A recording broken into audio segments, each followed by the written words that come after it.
It is early evening in Tokyo. The room is quiet. The cameras are off. Across the table sits the Prime Minister of Japan and opposite a senior interlocutor from Beijing. The air between them is measured, but beneath the surface, much is at stake. When she entered office only weeks ago, Sanae Takaichi remarked quietly but firmly that Japan has not closed any doors to China. The choice of words spoke volumes. Japan's door remains ajar, even as the corridor beyond is fraught with risk. Her statement came amid escalating tensions between Tokyo and Beijing, centered on the Taiwan question and maritime security in the East China Sea. In Japan's official lexicon, dialogue is still possible.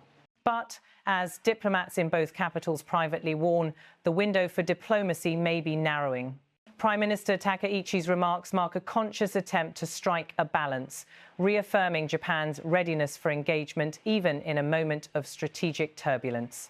She envisions a relationship with China that is constructive yet anchored in Japan's national security interests. And yet, the broader context suggests that those interests now include deterrence and the prospect of military planning that Japan long avoided publicly. The Chinese response was swift. Beijing denounced Japan's willingness to intervene should Taiwan face military action as crossing a red line. It urged Tokyo to retract the language and return to what Beijing calls mutually respectful, stable handling of bilateral ties. Yet Tokyo declined to pull back, insisting that its remarks were consistent with the government's traditional position. In her meeting with President Xi Jinping on the sidelines of the APEC summit, Prime Minister Takaichi offered a gesture of cooperation. We reaffirmed the broad principle of building a strategic and mutually beneficial relationship between Japan and China, she said.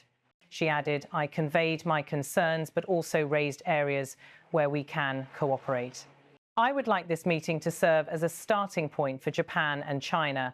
By wording it this way, she positioned Japan as both candid and willing, underscoring that frank talk and engagement can coexist. Yet this is not business as usual. The geopolitical terrain is shifting. A Chinese naval blockade of Taiwan, a direct confrontation in regions once seen as peripheral to Japan's core security, is now being treated as a scenario Tokyo must anticipate.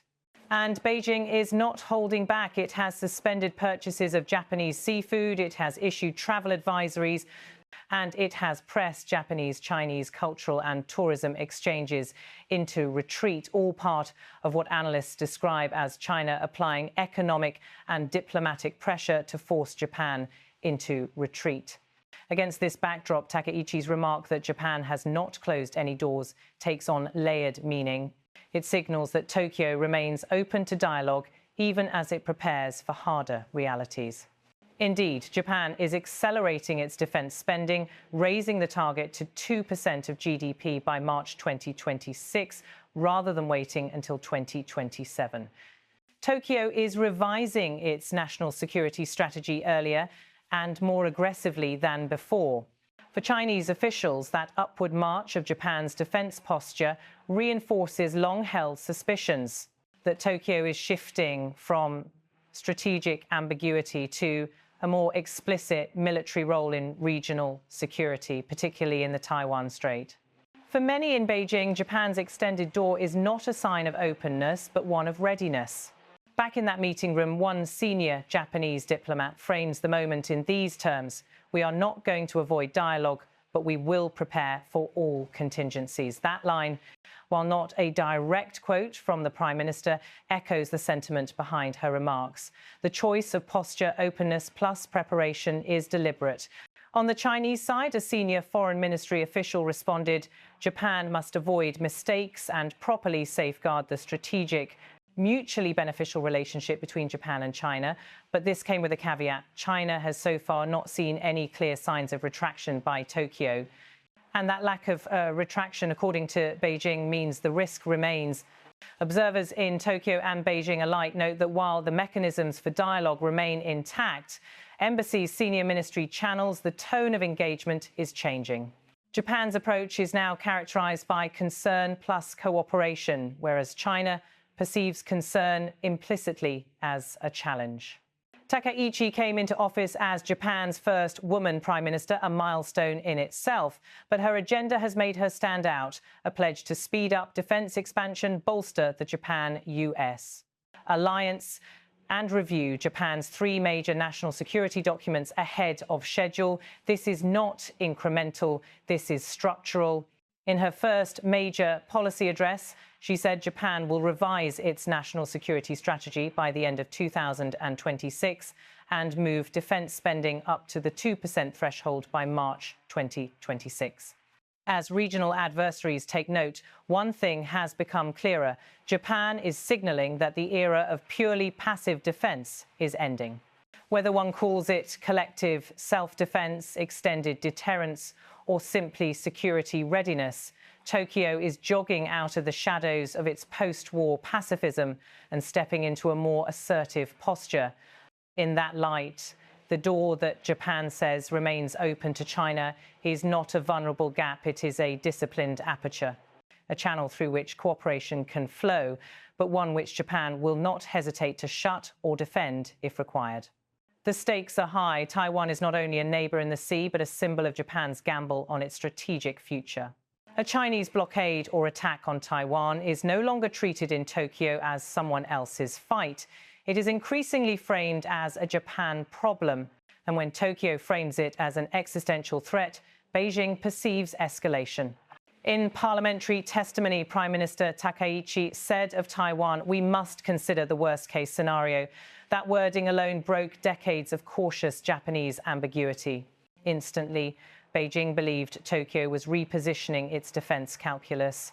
In response, Chinese Coast Guard vessels advanced near the disputed Senkaku Islands and drone incursions increased.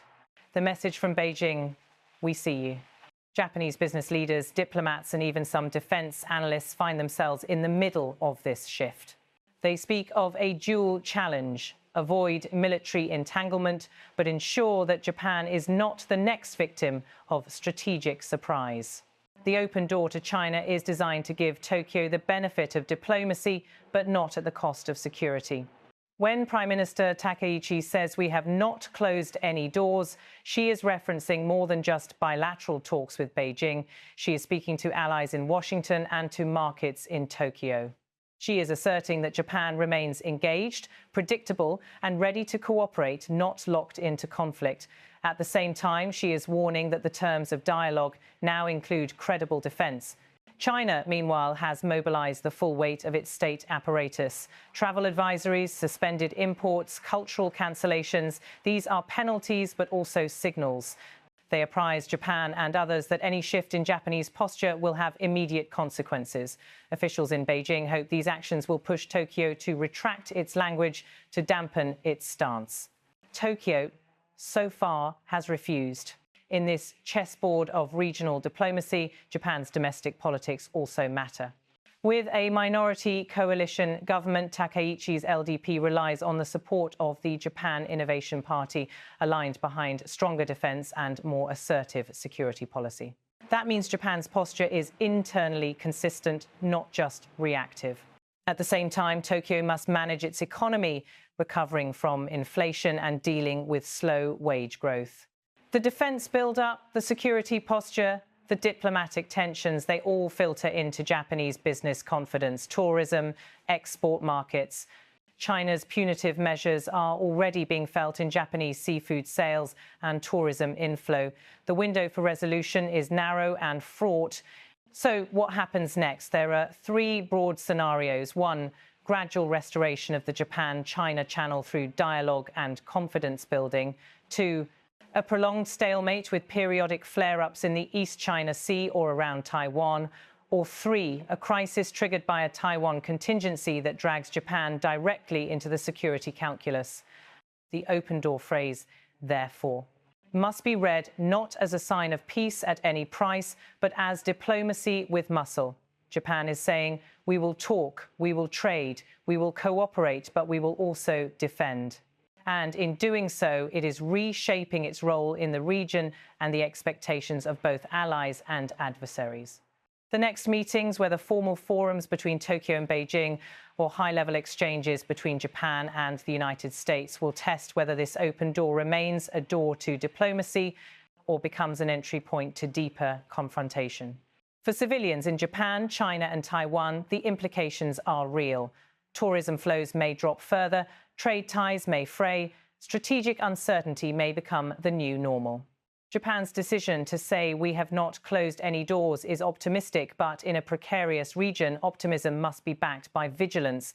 In Tokyo's foreign ministry, one official summarized it plainly: "We want China to see Japan as a partner, but also as a nation that won't be caught unprepared." That sentence echoes the duality of the open door policy: engagement, yes, but readiness always. As night falls over the Japanese capital, the lights in the offices of diplomacy stay on. The world watches. The door is open, but for how long and on what terms remains to be determined.